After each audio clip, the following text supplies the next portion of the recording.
Yes, ibihe byiza kuri wowe kandi subscribe kuri The Tone Show. Nizere ko umeze neza kandi ibyo ukora byose biri kugenda neza. Nizere ko akazi Imana yaragwaye uri kugakora neza kubera ko mu ijambo ry'Imana yanditse ngo nzaho umugisha imirimo y'amaboko yawe. Ntabwo yavuze ngo nzaho umugisha inzozi zawe. Hari impamvu Imana yavuze ko izaho umugisha imirimo y'amaboko yawe. Nitwa Zandi bayita The Tone Show. Nshimiye ko kandi subscribe babashe kwinjira mu muryango mugari wabakurikira ibiganiro bitanga update ndetse n'ibiganiro bigiye bitandukanye byose ukurikira no kuri The Tone Show. Nkwaye ikaze rero mu iki kiganiro by'umwihariko wowe kandi subscribe.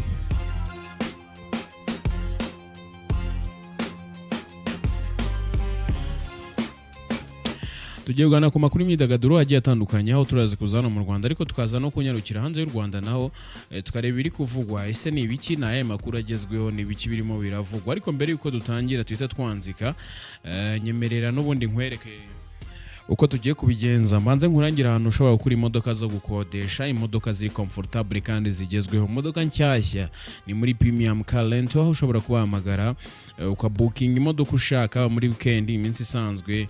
Imodoka ziba zishobora kubahamagara bakagenda bagufasha 5 kuri 5. Hamagara kuri 0788989270 hanyuma kandi ukabona imodoka nayo wagenda. Hari imodoka za Hyundai Santa Fe, Kia Sorento, Toyota Corolla RTC zose zirahari, izindi zigiye zitandukanye za Kia K5. Ni imodoka nziza zigezweho nawe ushobora kugendamo n'umuryango wawe cyangwa se n'inshuti zawe muri rusange no mu girlfriend wawe mukaba mwagendanamo mukagenda muryoherwa. Bahamagara rero kuri izo nimero nkubwiye no kuri screen zawe ushobora kuzisangaho ukabahamagara bakagenda bagufasha 5 kuri 5. Ariko nanone uri mu Rwanda ukeneye gutembera, ukeneye kureba ibyiza nyaburanga bigize igihugu cy'u Rwanda, ukeneye gutembera ahantu bizashobora kugufasha kuruhuka, ukeneye service z'ubukerarugendo, Ganatembera 250 nibo abantu bonyine bizewe muri iki gihugu cy'u Rwanda ushobora kugenda bakaguha service z'ubukerarugendo bakagutembereza igihugu cyose muri rusange. Ushobora kubasanga rero kuri WhatsApp cyangwa se ushobora no kubasanga ku mbuga zabo nkoranyambaga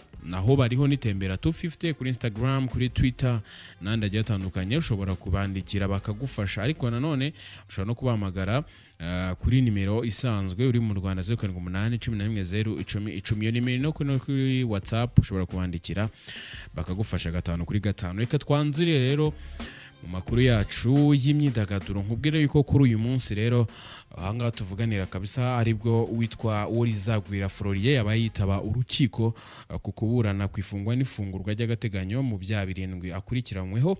Uyu nguyu rero akaba yaratawe muri yombi akurikiranyweho ibyaha bigiye bitandukanye, harimo ibyaha yagiye akorerwa iperereza nyuma bakaza kuba asanga agomba kubikurikiranwaho. Ni yampano rero witabiriye urubanza ngira ngo uraza kwibona ku mashusho. Yitabiriye urukiko mu ngofero ya jumper ndetse n'ipantaro y'ubururu mu nkweto zifunguye zisa na bodaboda. Ubona ko rwose yari ikamufu yameze oya man babare nanjye vuga ngo mwaba abantu njya mbona ngo bagiye gutera ubwoba ahantu, ariko nawe niko yari yambaye ku buryo umuntu yari yambaye n'agapfukamunwa utabasha no kumureba mu maso.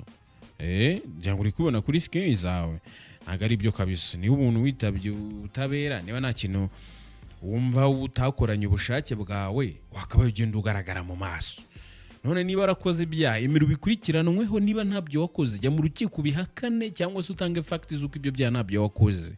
Kugenda ari ukagenda wikamufuye utabasha kureba ntago ari byo kabisa. Byiza ko niba ibyaha warabikoze ugomba kubikurikiranwaho, hanyuma kandi byaba bitaguhama nyine ntibiguhame bakakurekura ugenda wikamufuye nk'umuntu ukora iterabwoba cyangwa se nk'ikiyebe. Reka itangazamakuru rikubone kubera ko n'ubundi uri icyamamare. Urumva uri icyamamare. Hanyuma kugenda wikamufuye rero ntago ari sawa cyane. Reba ako ubundi byamamare byo mu Rwanda kabye ejo bundi yahoze avuga ubundi byamamare byo mu Rwanda byitabwaho nande. Ninde ukwiye kuvuganira umuhanzi?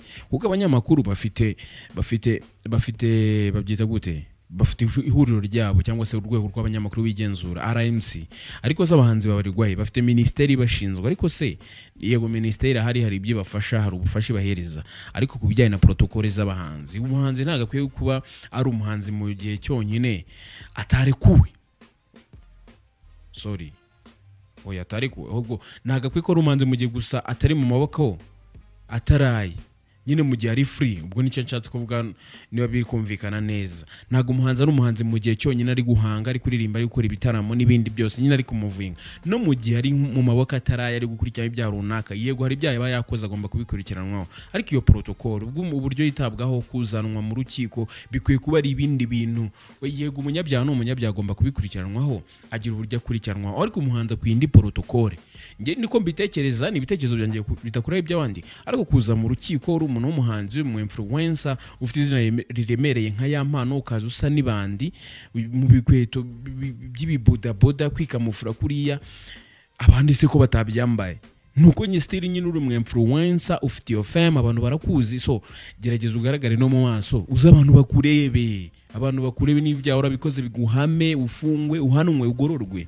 Ariko n'ibyaha utarabikoze nanone ugomba kwitahira ukajya iwanyu mu rugo. So ntago nkeka yuko iyi protocol rwose ku muhanzi ntago ariyo, ariko nanone n'umuhanzi nawe ku giti cye akwiye kuba nyine niba agiye mu rukiko yega, ariko ntago kugenda usa gutya kameme muri umuntu w'umuhanzi. Ejo tuzongera kubona ku rubyiniro ibi byareka bishobora kutamuhama, ashobora kubabarirwa n'ibindi nk'ibi ngibi. So numva yuko hano baba bakwiye kuba iyi protocol yaba y'umuhanzi nawe akayitaho ku giti cye, ariko n'abashinzwe abahanzi ibi ngibi bimaze kuba byinshi cyane, bikwiye kuba byitabwaho. Nuko nkongeye mbitekereza, kandi ibitekerezo byanjye bidakuraho iby'abandi. Hanyuma kandi kubakurikira The Tone Show nkubwire yuko ya mpano akurikiranyweho ibyaha birimo icyo gukubita no gukomeretsa ku bushake, gukoresha ibikangisho, kwangiza ikintu cy'undi cyangwa ku bushake, kunywa ibiyobyabwenge, ubwinjiracyaha ku cyaha cy'ubwicanyi, gukoresha imvugo z'ivangura n'ikifungiranwa ry'umuntu bitemewe n'amategeko. Ibi byaha byose rero akaba yabyireguye, hanyuma ubushinjacyaha bukamusabira gufungwa iminsi 30 y'agateganyo, agahitamo gusaba ko yataha. Nibyo yasabaga, avuga ati ngewe nahitamo ko mukomeza kuba mwankurikirana ndi hanze. Icyakora ubushinjacyaha bwo bukamusaba iminsi 30 y'agateganyo. Hanyuma kandi ikindi nuko ya mpano mu mubiri we basanzemo ingano y'136 nanogram y'urumogi, ingano y'urumogi yanyweye, ndetse ngubwo yari ari Rubavu yanyweye urumogi bashyizemo n'imbuto. Yego komana. Noneho kuri iki cy'urumogi, uyu ya mpano yisobanuye yuko yatangiye kunywa urumogi yiga mu wa 3 secondaire, hanyuma aza gusoza amashuri ararureka, aza kurusubiraho ubwo yari yagiye burangira ngo mabyuka ajye Burayi mu bitaramo yarahafite, mu kazi yarahafite. Hanyuma ngo kubera ubukonje nyine ngo akarunywa, ngo kandi koko ngo kabisa ngo yarunywaga ngo agashyuhe karazaga, ngo ahita agashyuhamo kabisa. Narabwiye ngo ibi bintu munywa ibi bintu munywa ntari bitu, narabwiye ibintu munywa akazi kanyu, ibintu munywa bizabakoraho cyangwa se mwe mubikoreho. Yes, niyo ngano rero bamusanze mu mubiri. Cyakora avuga ko yari amaze iminsi yarabiretse, ndetse ari gushaka umuganga wo kumufasha kuba yabireka. Ariko ku rumogi se buriya abantu barumwe baze kutubwira muri comment ko bimeze. Hanyuma kandi ku bijyanye n'ibyo bushinjacyaha bwamusabiye naye maze kukubwira byo gufunga iminsi 30 y'agateganyo, banzuye yuko urukiko ruzatangaza umwanzuro ku itariki ya 5 tariki ya 9. Yeah, I'm sorry mbabarire, ku itariki 5 tariki ya 9 kabisa, tariki ya 9 ubwo ari ku wa 5. Mwibutse neza uyu tariki ya 2 yagiye mu rukiko, ya 3, ya 4, ya 5, ya 6, ya 7, ya 8, ya 9, nyaza ari nko ku wa 3 gutyo, cyangwa ku wa 2.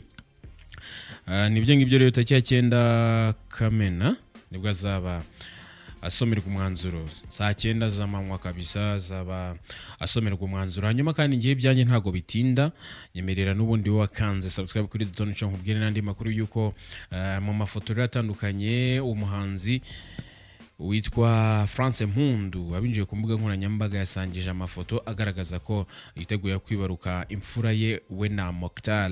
Uyu nguyu ni umwe mu basore bamaze iminsi bakundana babica bigacika muri rusange ku mbuga nkoranyambaga, ndetse urukundo rwabo mwagiye murumenya muri benshi. Uretse kuba bitegura kwibaruka rero imfura yabo, nyuma yo guhurira mu kiganiro The Secret Story kwa France Mpundu na Mokhtar, ndetse bakakundaniramo bagashimana kabisa, abafana batangiye kujya babagaragariza urukundo rwo ku rwego rwo hejuru, kwa ko nyine bari bazi ko urukundo rwabo ngo rutazaramba. Kandi abanyarwanda nago munyurwa kwa ko mwe mwatangiye kumushinja ibyo ngo abanyarwanda ngo yarabasize ngo ajya gufata ba Mokhtar ngo se ngo uriya ngo abangaba mu message bari Zanzibar bari kurya ubuzima bari kurya ubuzima bameze neza mu mutega iminsi ngo n'ubundi azamusiga ngo urango no mustar ngibiki ngo none se ngabanyarwanda ngo kuki yaretse ngo Juno ngo abandi bamwivugisha urukundo rujya urushaka urukundo rujya urushaka rugomba kujya urushaka niko biba bimeze kubera ko urukundo ntabwo ugomba kuvuga ngo ugomba gukunda ngo runaka umuntu ukunze nyine umukunze abangaba rero baje kuba bakundana bahuriye muri iki kiganiro n'undi gica kuri Canal Plus kuri chaîne ya Magic hanyuma kandi ubwo baje kuba bakundana bateranye inda ubu ngo baritegura kwibaruka rwose bakabyara umwana wabo w'imfura yango muraza kubibona ku mafuta agiye atandukanye nza kugenda nkucishirizaho kabisa bagiye bafatira mu mazi Zanzibar kabisa papa ngira ngo uri kubibona kundura ryo mwana abantu badakunda ubundi mufite ikihe kibazo barabaroze cyangwa none mwanga gukunda uri kumva mwanga gukunda bakabatwarira abakunzi none mukanga gukunda abandi bakikundira mukabizana mishaza ngo bazatandukana ngo itwirende imiti yazo why kubera iki mumeze gutyo nitwa Zanda ariko ngira urukundo urumva ngira urukundo ngiyeyo mbonye umuntu nikundira ndamwikundira nyine urukundo rukaganza none zindi mwebwe nzabishinge se nzabishinga hanyuma kandi reka nsoheze ku nkuru ya Drake uyu nguyu rero uyu muraperi w'icyamamare Drake akomeje kwerekana ko ari umwe mu bahanzi bafite imbaraga zikomeye ku isoko ry'umuziki mpuzamahanga nyuma y'uko album ye yise Iceman ikomeje kuguma ku mwanya wa mbere ku rutonde rwa Billboard 200 mu cyumweru cya kabiri yikurikiranya ni mu mibare yashyizwe hanze igaragaza ko album yise Iceman ikomeje kuguma ku mwanya wa mbere ku rutonde rwa Billboard 200 nyuma yo gukora imibare ihwanye na kopi 2225 zagurishijwe muri Leta Zunze Ubumwe za Amerika mu cyumweru cya kabiri cyayo nubwo imibare ikiri myiza cyane ikaba yaragabanutse 52 ugereranyije n'icyumweru cya mbere ya album yari maze isohotse mu cyumweru cyayo cya mbere Drake yari yanditse amateka akomeye ku ruganda rw'umuziki ubwo yasohoraga album 3 icyarimwe zirimo Iceman, Habiti na Maid of Honor zose zigahita zifata imyanya 3 ya mbere ku rutonde rwa Billboard 200 ni ibintu byafashwe nk'amateka adasanzwe mu myaka isaga 70 urutonde rumaze rubaho nubwo Iceman yakomeje kuyobora urutonde rwa Billboard rwa album 200 zikunzwe cyane izindi album za Drake nazo zakomeje kwitwara neza nka album Habiti zigiye zitandukanye kuri Iceman indimbo zikomeje kugenda zikundwa cyane zirimo Make Them Cry na Dust mukomeje kugenda mukunda muri benshi kandi n'abanyarwanda nabonye muri kuri streaminga